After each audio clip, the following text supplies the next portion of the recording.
The Manza is available with two engine options, one a petrol and the other one a diesel. Now this here is the Quadrajet Diesel.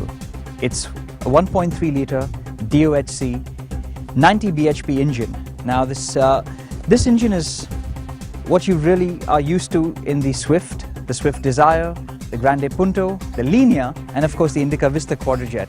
But Tata have worked on the engine mapping a little to make it just a little more drivable in terms of performance, and also remapped it a little for efficiency. Now although the engine seems a little small for a car this size, and of course it is a heavy car, no doubt, the car is actually fairly peppy and quick. It actually manages 0 to 115 seconds and a quarter mile in just a shade over 19 seconds, which really isn't bad at all. Now the 1.4 litre engine, which is the petrol engine, comes with variable valve timing, and that engine is also a 90 bhp engine. So both the petrol and the diesel are very drivable engines, both from Fiat, now in of course Tata cars.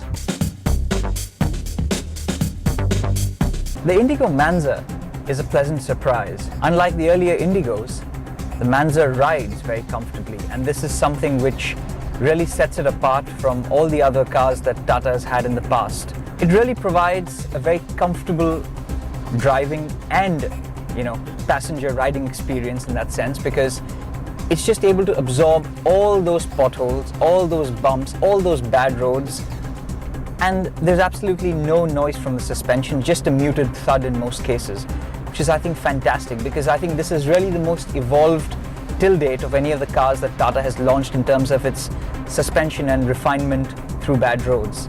Now the Manza comes with 185/60 R15 tires. Now that's a fairly large wheel rim, and the tires are also fairly grippy, so the car is not under tired at all. It's you get adequate grip from the tires, and which is really critical, because this car is a very comfortable cruiser, and you would be using this car for long distance driving at some point as well, and it's extremely stable at high speeds. Well, I'm sure you're all itching to know what we really think about the Manza. Now, we've spent a few days with the car and we have driven it quite a bit. So we're going to tell you what we like and what we don't like. Well, to start with, what we do like about the Manza is the fact that, as a car, it checks all the right boxes.